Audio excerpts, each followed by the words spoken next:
இந்த பரிசுத்தமானது, அந்த அழைப்பானது கடைசி வரைக்கும் உங்களுக்கு எதிர்பார்க்கப்படுகிறது. அப்போ ஒரு தடவை ரட்சிக்கப்பட்டு வந்துட்டோம், ரத்தத்தால கழுவிட்டோம். இப்போ உங்களுக்குள்ளேயே நீங்களே சொல்லுங்க, என்னையும் சேர்த்துதான் சொல்றேன், நமக்குள்ள சொல்லுங்க, நான் ரட்சிக்கப்பட்ட பிறகு, ஆண்டவரை ஏற்றுக்கொண்ட பிறகு, அவருடைய ரத்தத்தால கழுவப்பட்டு சபைக்குள்ள வந்த பிறகு இன்னை வரைக்கும் நான் ஒரு பாவமும் செய்யல.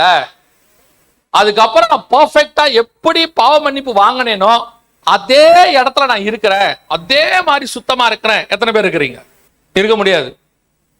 ரட்சிக்கப்பட்ட பிறகு நமக்குள் இடரல்கள் நிறைய இருந்திருக்கும். நிறைய காரியங்கள்ல நம்ம சில காரியங்களை தவறி இருப்போம், நம்ம சில காரியங்கள்ல கர்த்தருக்கு விரோதமா செஞ்சிருப்போம்.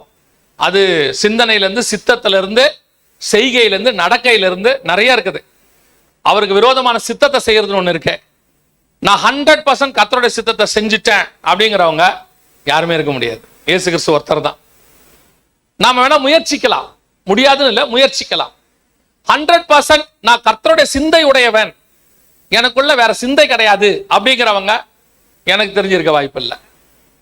100% நான் வேதத்தின் படிதான் நடந்திருக்கிறேன், வேதத்தை தாண்டி ஒரு ஸ்டெப் கூட நான் வச்சதில்ல அப்படின்றவங்க கஷ்டம். அதைத்தான் யோவான் சொல்றாரு, நம்மில் பாவம் இல்லை என்று சொல்லுவோமானால். அதுதான் பவுல் சொல்றாரு. நிறைய பேர் சொல்றாங்க, நீ எங்க உங்களை பாவி பாவின்றீங்க, எங்க ஒரு நிச்சயத்தை சொல்லுங்க பாப்போம். நான் இயேசுவை ஏற்றுக்கொண்ட அந்த செகண்ட்ல இருந்து இந்த செகண்ட் வரைக்கும் ஐ அம் த பெர்ஃபெக்ட் ஒன். பவுலே தடுமாறுறேங்கிறாரு. பவுல் சொல்றாரு, நமக்கு தெரிஞ்ச அவருக்கு பேரு பரிசுத்த பவுல்னு சொல்லுவாங்க. நாங்க சபையில உட்கார்ந்திருக்கும் போதெல்லாம் அவருக்கு பேரு செயின்ட் பரிசுத்த பவுல் அப்படிம்பாங்க. அந்த மனுஷனே சொல்றாரு, நிர்பந்தமான மனுஷன், எனக்குள்ளே ஒரு போராட்டம் இருக்கிறது, விரும்பாததையே செய்கிறேன். அவரே சொல்றார். அப்ப இப்படிப்பட்டதான இன்னும் பலகீனங்கள் நமக்குள்ள இருந்து போராடிட்டு இருக்கிறோம். இதைத்தான் பரிசுத்தவான்கள் ஆகும்படி அழைக்கப்பட்ட. நான் பரிசுத்தமாக்கப்பட்டு சர்ச்சுக்குள்ள வந்துட்டேன், ஆனால் பரிசுத்தவான்கள் ஆகும்படி அழைக்கப்பட்டிருக்கிறேன். ஆங்கிலத்தில் அழகா இருக்குது, டு பி a saint, புனிதனாகும்படிக்கு. செயின்ட்னா புனிதர்கள்னு சொல்லுவாங்க. இன்னொரு தமிழ் வார்த்தையில நம்ம சொல்லுவாங்களா புனித யோவான், அதுக்கு இங்கிலீஷ்ல வேர்டு பாத்தீங்கன்னா செயின்ட். இந்த இடத்துல அவர் எழுதி இருக்கிறாரு செயின்ட்னு இருக்கு. உங்களை என்னை கர்த்தர் எதுக்கு அழைச்சிருக்கிறாரா? அந்த செயின்ட் ஆகிறது, பரிசுத்தமாக்கப்பட்டு பரிசுத்தவான்கள் ஆகும்படி. அப்ப நான் உள்ள வந்துட்டேன். உள்ள வரத்துக்கு ரத்தம் தேவைப்பட்டுச்சு. ரத்தம் தான் என்னை கழுவுச்சு. இயேசு கிறிஸ்துவின் ரத்தம் தான் என்னை சுத்திகரிக்கப்பட்டு உள்ள கொண்டு உட்கார வச்சுச்சு. மாற்று கருத்தே இல்லை. இப்ப இங்கிருந்து தொடர்ந்து இங்கிருந்து இயேசு வருகிற வரைக்கும், அல்லது நான் மரணம் முந்துகிற வரைக்கும் நான் எப்படி பரிசுத்தவான் ஆகணும், பரிசுத்தவான்கள் ஆகிறதுக்கு நான் என்ன செய்யணும்? அதுதானே நமக்குள்ள இருக்கிற பெரிய போராட்டமே. அப்ப அந்த பரிசுத்தவான்களுக்கு என்ன செய்யணும் அப்படின்னா, அடுத்த ஒரு காரியத்தை இயேசு சொல்றாரு. வாசிங்க, யோவான் எழுதின சுவிசேஷம் 15ஆம் அதிகாரம் 3வது வசனம் வாசி. நான் உங்களுக்கு சொன்ன உபதேசத்தினாலே நீங்கள் இப்பொழுதே சுத்தமாய் இருக்கிறீர்கள். இரண்டாவது, நீங்க ரத்தத்தாலே கழுவப்பட்டு சபைக்குள்ள வந்தாச்சு. சபைக்குள்ள வச்ச உங்களை சுத்தம் பண்றதுக்கு கர்த்தர் யூஸ் பண்ற அடுத்த மெத்தட் என்னது? இப்பொழுது நான் உங்களுக்கு சொன்ன உபதேசத்தினாலே நீங்கள் இப்பொழுதே சுத்தமாய் இருக்கிறீர்கள். இப்பொழுதே சுத்தமாய் இருக்கிறீர்கள் அப்படின்னா என்ன அர்த்தம்? இவெல்லாம் யாரு? இந்த 12 பேர் யாரு? இயேசு கிறிஸ்துவாக எல்லாத்தையும் விட்டுட்டு பின்னாடி வந்தவங்க. இயேசு கிறிஸ்துவோட 3 வருஷம் டிராவல் பண்ணவங்க. 3.5 வருஷம். இயேசு கிறிஸ்து இப்போ மரணத்துக்கு நேராக போற இடத்துக்கு வந்துட்டாரு. கல்வாரிக்கு போறதுக்கு முன்னாடி இந்த கான்வர்சேஷன் நடக்குது. அந்த இடத்துல வரும்போது இயேசு சொல்றாரு, அவன் ஏற்கனவே மீனை விட்டுட்டு வந்தவன், ஏற்கனவே எல்லாத்தையும் விட்டு பின்பற்றினவன், அவரோடு கூட மறிக்கும்படி போவோம் தோமா சொல்றாரு. அப்படிப்பட்டதான அந்த சீஷர்களை பார்த்து கர்த்தர் சொல்றாரு, இப்பொழுது நான் சொன்ன உபதேசத்தினாலே நீங்கள் என்னவாய் இருக்கிறீர்கள்? சுத்தமாய் இருக்கிறீர்கள். இதான் ரொம்ப முக்கியம். சபைக்குள்ள வந்தாச்சு, கழுவப்பட்டாச்சு. ஆனா ரத்தத்தால கழுவப்பட்டுட்ட நிச்சயம் இருக்கு. ஆனால் தொடர்ந்து என் ரட்சிப்பு பூரணப்படும்படிக்கு, முடிவு பரியந்தம் நிலைநிற்கிறவனே. அப்ப அந்த ரட்சிப்பு பூரணப்படுவதற்கு அடுத்த ப்ராசஸ், அடுத்து செய்ய வேண்டியது என்ன தெரியுமா? உங்களுக்கு கொடுக்கப்படுகிற உபதேசத்தினாலே நீங்கள் சுத்தமாய் கொண்டே இருக்கணும். அதுக்குதான் உங்களுக்கு வார ஆவியானவர் என்ன பண்றாரு? உங்களுக்கு வசனத்தை கொடுத்துக்கிட்டே இருக்கிறார். ஆவியானவர் உங்களுக்கு வசனத்தை கொடுத்து அந்த வசனம் உங்களை என்ன செய்யுது? சுத்தமாக்குதுன்னு வசனம் சொல்லுது. சுத்தமாக்குதா? அப்ப அது சுத்தமாக்குதுன்னா என்ன பண்ணணும்? அந்த சுத்தமாக்கத்துக்கு, அந்த வசனம் சுத்தமாக்கத்துக்கு உங்களை விட்டு கொடுக்கணும். உட்கார்ந்து ஆவியானவர் சொல்லுகிறதை, சபைகளுக்கு சொல்லுகிறதை காது உள்ளவன் கேட்க கடவன். அப்ப சபைக்கு சொல்றத உட்கார்ந்து சபை கேட்கணும் இல்லை? ஏன்னா பரிசுத்தவான்கள் ஆகும்படிக்கு சபைக்கு தான் சொல்றாரு. கொரிந்தியருக்கு எழுதும்போது சொல்றாரு, பரிசுத்தவான்கள் ஆக்கும்படி அழைக்கப்பட்டவர்களுமா இருக்கிற தேவனுடைய சபைக்கு. அப்ப சபை இரண்டாவது சுத்திகரிக்கிற ப்ராசஸ். முதல் ப்ராசஸ் இயேசுவின் ரத்தத்தால கழுவப்பட்டு வெளியே இருந்த உங்களை உள்ள கூட்டு வந்துட்டார். அப்ப உள்ள கூட்டு வந்த உங்களை அடுத்து இன்னும் ஒரு ப்ராசஸ் இருக்கு, சுத்திகரிக்கிற ப்ராசஸ். அது எது? அவருடைய உபதேசத்தினாலே நீங்கள் சுத்தமாவீர்கள். அப்ப சபை வேற எதாலையும் சுத்தமாக்கப்படாது, கிரியையினால் அல்ல. சபை வசனத்தினாலே தான் சுத்தமாக்கப்படும். அப்ப வசனத்தை எவ்வளவுக்கு எவ்வளவு சபை சுத்திகரிப்புக்கு ஒப்பு கொடுக்குதோ. நாங்க சமீபத்துல இந்த கண்ணாடி செய்யறதுக்காக பாரிஸ்ல ஒரு இடத்துக்கு போயிருந்தோம். அந்த கண்ணாடி செய்யற இடத்துல உள்ளவங்க ஒரு பிலிவர், அவங்க வந்து சொன்னாங்க, பாஸ்டர் பாருங்க இந்த ப்ராசஸ் எப்படி இருக்குன்னு வந்து உள்ள பாருங்க. பொதுவாக அதெல்லாம் அலோவ் பண்ண மாட்டாங்க. இப்போ நாங்க போனப்போ அவங்க சொன்னாங்க, வாங்க பாஸ்டர் பாருங்க இந்த ப்ராசஸ் பாருங்க எப்படி செய்யறாங்கன்ட்டு. இப்போ நம்ம கண்ணாடி ரவுண்டா பாக்குறோம், இந்த மாதிரிலாம் பாக்குறோம்ல, எல்லாரும் கண்ணாடி போட்டுருக்கிறவங்க எல்லாம். ஆனா அந்த கண்ணாடி அப்படி இருக்காது. இந்த கண்ணாடி முதல்ல இருக்கும்போது அப்படி இருக்கவே இருக்காது. அது நல்லா தடியா வரும் கண்ணாடி, நல்லா தடியா ஒரு கண்ணாடி வரும். அதை என்ன பண்ணுவாங்கன்னா, ஒவ்வொரு ப்ராசஸ் இருக்கு அதுக்கு. நம்ம கிட்ட வந்து பவர் கரெக்ட் ஆகி கண்ணு செக் பண்ணி நல்லா இருக்குதுன்னு சொல்றோம்ல, போட்டு பார்த்துட்டு இந்த ஃப்ரேம் ஒண்ணுமே கிடையாது தெரியுமா உங்களுக்கு? உள்ள இருக்க கண்ணாடி தான் விஷயம். நமக்கு கண்ணாடி பத்தி ஒண்ணுமே தெரியாது, ஃப்ரேம் பத்தி ஒன்று தான் தெரியும். நம்ம போய் பார்க்கறதே ஃப்ரேம் நல்லா இருக்கா, மெல்லிசா இருக்கா, கருப்பா இருக்கா, பிரவுனா இருக்கா, சதுரமா இருக்கா, இந்த ஃப்ரேம் கண்ணு முகத்துக்கு நல்லா இருக்கா. நீ என்ன வேணா நல்லா போட்டு உள்ள பவர் போச்சுன்னா கதை முடிஞ்சு. சிலருக்குலாம் கண்ணாடி போட்ட உடனே மேடு மாதிரி தெரியும் அப்படியே கீழே. ஃபர்ஸ்ட் கண்ணாடி போட்டோன்னா நமக்கு என்ன தெரியும்? முன்னாடி அப்படியே மேடா தெரியும், சிலருக்கு மயக்கமா வரும். we are only concentrating on the frames. ஆனால் கண்ணாடி தான் இங்க இம்பார்ட்டன்ட். அப்ப அங்க போனா இந்த கண்ணாடிக்கு ஒரு ப்ராசஸ் இருக்கு. அது வர ஷேப்ல அது இல்ல, இந்த ஷேப்ல அது வரல, அது தடியா வருது. அதை போட்டு தேய்க்கிறாங்க, உருமாத்துறாங்க. அதுக்கப்புறம் ஒரு லோஷன் இருக்கு, அது உள்ள போட்டு எடுக்கிறாங்க. அப்படியே சூடா இன்னும் என்னென்னமோ சொன்னாங்க, அது பேர்ல நமக்கு டெக்னிக்கல் நேம் சொன்னாங்க, நமக்கு தெரியல. எல்லாத்தையும் போட்டு முடிச்சு எல்லாம் எடுத்து வந்தா இப்படி வருது. அதே ப்ராசஸ் அங்க பார்க்கும் போது நான் கண்டுபிடிச்சது ஒண்ணு என்னன்னா, அதே ப்ராசஸ் ஸ்பிரிச்சுவாலிட்டியிலும் இருக்குது. அந்த கண்ணாடியை முதல்ல கொண்டு வந்து என்ன பண்றாங்க, ஒரு சொல்யூஷன் கூட தான் போட்டு எடுக்கிறாங்க. அதே மாதிரி உங்களை எண்ணியும் முதல்ல கொண்டு வந்து ஒரு தண்ணி கூட தான் முக்கிய எடுத்தாங்க. அந்த சொல்யூஷன் தான் ஞானசானம். எடுத்த பிறகு ஒரு நல்ல சூடான ஒரு இதுக்குள்ள போடுறாங்க, போட்டு அதுல ஒரு பிரஷரை கொடுத்து எல்லாம் செய்யறாங்க.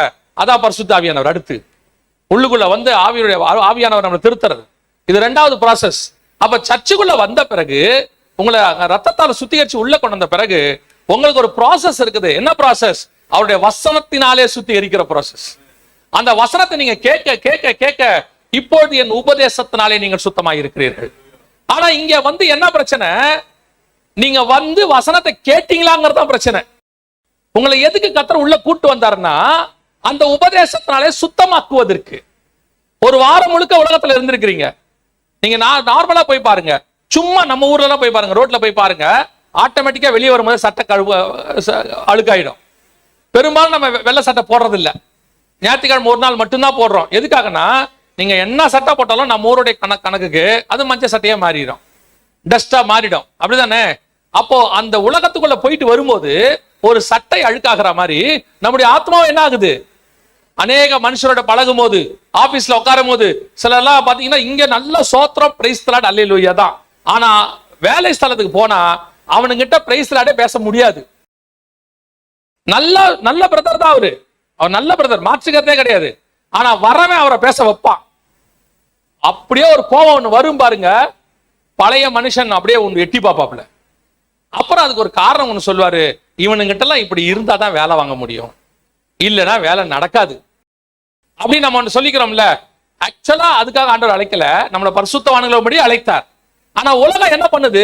உங்களை பாவியா மாத்துது. அப்ப நீங்க போயிட்டு வரும்போது இந்த இடம் என்ன இடம்னா, உபதேசத்தினாலே உங்களை சுத்தமாக்குகிற இடம், உங்களை சுத்திகரிச்சு வெளியே அனுப்புற இடம். அந்த ஒரு வாரம் நீங்க ஆகிட்டு வந்ததை, இங்க இருக்கிற ஆராதனை, இங்க இருக்கிற செய்தி, இங்க கொடுக்கக்கூடியதான வார்த்தைகள், அது உங்களை சுத்தமாக்கும். திருப்பி அடுத்த ஒரு வாரம் உங்களை ஸ்ட்ராங்கா வைக்கிறதுக்கு இந்த உபதேசம் தான் போதுமானதாக இருக்கு. அதுக்கு தான் ஆண்டவர் சர்ச் வச்சிருக்கிறாரு. இன்னைக்கு பிசாசு பண்ண பெரிய வேலையில ஒண்ணு என்னன்னா, இதான் ப்ராசஸ். எது ப்ராசஸ்? சுத்திகரிக்கிறது தான் சபையோடைய வேலை. உங்களை பரிசுத்தவான்களாகும்படி அழைக்கப்பட்டது. அழகா பிசாசு ஒண்ணு பண்ணான் இந்த கடைசி காலத்துல உள்ள சபைகள்ல. அவன் ஃபர்ஸ்ட் கை வச்சது, பாடுறியா நல்லா பாடு, மியூசிக் போடுறியா நல்லா மியூசிக் போடு, ஆராதனை 1.5 மணி நேரம் செலுத்து, ஒன்னும் பிரச்சனை இல்லை, அது வான்னு போட்டா. அப்புறம் அனௌன்ஸ்மெண்ட் 1/2 மணி நேரம் கொடு. வார்த்தை 20 மினிட்ஸ், வார்த்தை 15 நிமிஷம். அவன் பண்ண ஒரே வேலை ஆராதனை இல்லைன்னு சொல்லல, ஆராதனையில வார்த்தையை குறைச்சான்.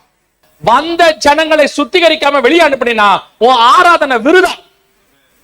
நீங்க ஒரு லாண்டரி கடையில துணியை போடுறீங்க, கொடுத்தா மாதிரியே அழுக்கா துணி வந்தா போட்டதுக்கு என்ன பிரயோஜனம்? ஒரு அயன் கடையில துணி கொடுக்குறீங்க, அதே சுருக்கத்தோட வந்தா அவன்கிட்ட கொடுத்ததுக்கு என்ன பிரயோஜனம்? ஒரு விசுவாசி சபைக்குள்ள வந்துட்டு சுத்திகரிக்கப்படாம வெளியே போனா அந்த விசுவாசி சபைக்குள்ள வந்ததுக்கு என்ன பிரயோஜனம்?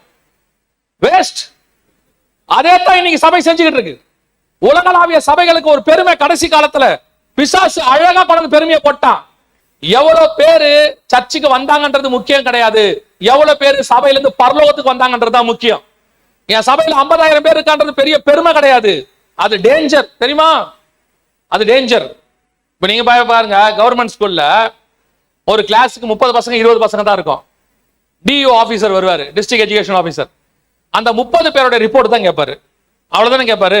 அந்த கிளாஸ்ல எவ்வளவு இருக்காங்களோ அவ்வளவுதான் கேட்பாரு. இந்த 30 பேரோட ரிப்போர்ட்டை கொடு அப்படிம்பாரு. 30 பேர் ரிப்போர்ட், 30 பேருக்கு டெஸ்ட், 30 பேருக்கு எக்ஸாம், 30 பேருக்கு ரிசல்ட். முடியும் போது கேட்பாங்க என்ன ஆச்சு. அதுல அந்த கவர்மெண்ட் ஸ்கூல் டீச்சர்ஸ்க்கு ஒரு பெரிய சந்தோஷம், என் ஸ்கூல்ல 100% பாஸ், அவங்களுக்கு சந்தோஷம் பெருசு. ஆனா பிரைவேட் ஸ்கூலுக்கு போய் பாருங்க, ஒவ்வொரு கிளாஸ்லயும் 50 பேர் 100 பேர் 1500 பேர் 2000 பேர், பெரிய ஸ்கூல் எல்லாம் கட்டுறான். அவனை பொறுத்த வரைக்கும் என்ன தெரியுமா? 100% பாஸ் வரணும். அப்படி 1500 பேர் இருந்தா கவர்மெண்ட் எவ்வளவு பேருக்கு கணக்கு கேட்கும்? 1500 பேர் கேட்கும். 30 பேர் இருந்தா எவ்வளவு கேட்கும்? 30 பேர் கேட்கும். அதே மாதிரிதான் எவ்வளவு பேர் விசுவாசி இருக்கிறாங்களோ அவ்வளவு பேர் கணக்க பரலோகம் கேட்கும். எங்கிட்ட 500 இருந்தா கணக்கு கொடுக்கிறது ஈஸி, 5000 இருந்தா கஷ்டம், 50,000 இருந்தா முடியாது, 5 லட்சம் ஃபெயில். சபையினுடைய மாடல் என்ன தெரியும் செய்யுமா? மெய்ப்பன் சத்தத்துக்கு ஆடுகள் கீழ்ப்படியும், என் ஆடுகள் என் சத்தத்தை கேட்கும், என் சத்தம் தெரியும். இன்னைக்கு சபைகள் சுத்திகரிக்கிற ஸ்தலமா இல்லை, சபைகள் என்டர்டைன்மெண்ட் பிளேஸ். சபைகள் என்னது? களியாட்டத்தினுடைய இடம். வந்து பாடுறது, ஆடுறது, குதிக்கிறது, பெர்ஃபார்மன்ஸ் இருக்குது, அவுட்டிங் இருக்குது, நல்ல ஜாலியா இருக்குது, எல்லாம் இருக்குது. சுத்திகரிப்பீங்க. உட்கார்ந்து வசனம் கேட்கறதுக்கு எங்க இருக்கு? முதல்ல வசனம் எங்க இருக்கு? காரணம் என்ன? இங்கே வசனத்தினால் சுத்திகரிப்பு இல்லை. சபை இட்ஸ் an entertainment place மாறிடுச்சு. அப்ப உள்ள வந்தவன் அப்படியே வெளியே போறான். என்னடா பேசினாரு பாஸ்டர்? என்னவோ பேசினார், நல்லா இருந்துச்சு. கடைசி வரைக்கும் அவர் என்ன பேசினாரு அவனுக்கு தெரியல. நல்லா தெரிஞ்சுக்கொள்ளுங்க, சபை என்பது கதை கேட்கிற இடம் அல்ல. ஓமை தேவை, ஆனால் ஓமை அல்ல, ஓமையை பார்க்கலாம் அதில் உள்ள ரகசியமே முக்கியம். சபை என்பது சுத்திகரிக்கிற ஸ்தலம். விசுவாசிகளுக்கு சொல்றேன், இங்க வந்துட்டு போகும்போது ஏதோ ஒரு பிக்னிக்கு வந்துட்டு போற மாதிரி போக கூடாது. நீங்கள் பரிசுத்தமாக்கப்பட்டீர்கள், ஆனால் இன்னும் பரிசுத்தவான்கள் ஆகவில்லை. செயின்ட் மாறனன் பைபிள் சொல்லுது. அப்போ அவருடைய வசனத்தினாலே சுத்திகரிக்கப்பட்டவர்களாய் இருந்தால்தான் சபை பரிசுத்தவான்களை 2வது ஸ்தலத்துக்கு போகும். அல்லேலூயா.